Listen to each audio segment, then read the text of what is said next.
आज मैं आपको बताऊंगी कि गर्भावस्था में बच्चे की मूवमेंट्स पेट में कब शुरू होती हैं और उनका कैसे पता चलता है और उनकी इम्पोर्टेंस क्या है। यूँ तो गर्भावस्था में एक ग्रोइंग बेबी सेकेंड मंथ से ही अपनी मूवमेंट शुरू कर देता है, लेकिन उस समय बेबी का आकार और वेट बहुत कम होने की वजह से एक माँ को इस मूवमेंट के बारे में नहीं पता चलता। यूजुअली बच्चे की मूवमेंट पहली बार पता चलनी शुरू होती है चौथे या पाँचवें महीने में, जिसको हम मेडिकल टर्म्स में क्विकनिंग कहते हैं। यदि आप पहली बार माँ बनने वाली हैं, फर्स्ट टाइम आपकी ये प्रेगनेंसी है, तो आपको बच्चे का वेट बढ़ने के साथ साथ यह मूवमेंट सबसे पहली बार 5वें महीने में यानी 18 से 20वें हफ्ते के बीच में पता चलती है। यह एक बटरफ्लाई मूवमेंट की तरह हो सकती है, बहुत ही हल्की और नाभि के नीचे होने वाली मूवमेंट होती है, जस्ट लाइक कोई वाटर मूवमेंट या गैस की मूवमेंट की तरह हो सकती है। लेकिन यदि आप दूसरी बार माँ बनने जा रही हैं और आपने पहले ये मूवमेंट एक्सपीरियंस कर रखी हैं, तो आपको इस मूवमेंट का पता जल्दी चल जाता है, यानी कि करीब 16 से 18 हफ्ते के बीच में।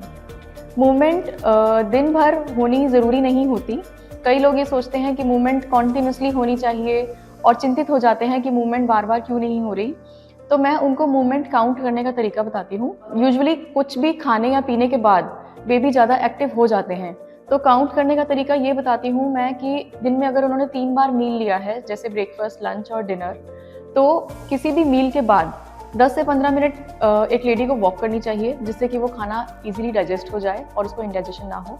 और उसके बाद 1 घंटे के लिए उनको रेस्ट करना चाहिए और इस रेस्टिंग पीरियड के दौरान अपने दोनों हाथों को पेट पर फैलाकर रखकर वो शांत मन से मूवमेंट को फील कर सकती हैं।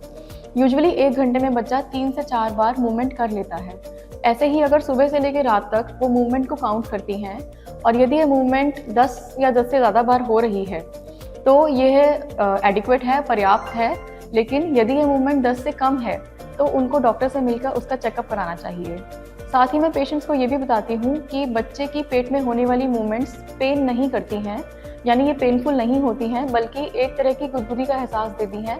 और यह माँ के लिए एक बहुत ही सुखद क्षण होता है जब वो अपने पेट में बच्चे की हलचल को फील कर पाती हैं और उससे कम्युनिकेट कर पाती हैं। Thank you.